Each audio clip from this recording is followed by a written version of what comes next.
Okay, do y'all remember the gingerbread man?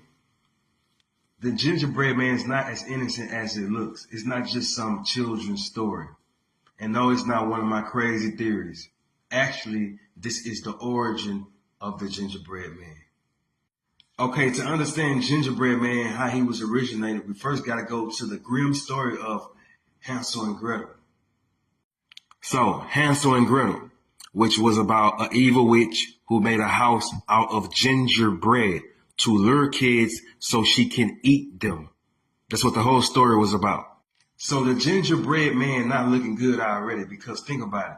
The house was made out of gingerbread from a witch to lure kids to trap them so she can eat them. See, when you think about gingerbread, it's not just some tasty dish that people decide to eat on Christmas. Gingerbread is connected to a pagan holiday. This pagan holiday was known as the Saturnalia, which is now known as Christmas. During the Saturnalia, it was a pagan festival to honor their Saturn god. During this time, these pagans would get cookies, bake them or whatever, and shape them like men.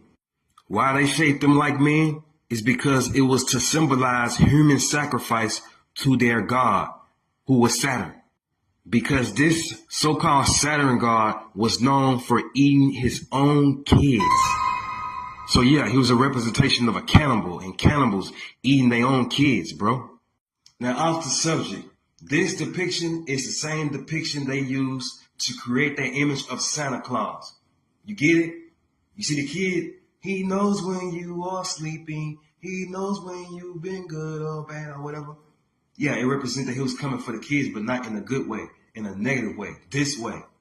The long beard, long hair represents Santa Claus. That's where they get it from. Now back to the story. Around the medieval times, gingerbread was a superstitious practice. They believed eating it will give you good luck. Also, according to some urban legends, the gingerbread man is linked to voodoo. It was said that witches created gingerbread cookies. They would form it into a man, make it look like a man. And then they would go around giving it to single women. And then that same woman give that same cookie to the man. Then all of a sudden, that man fall in love with her.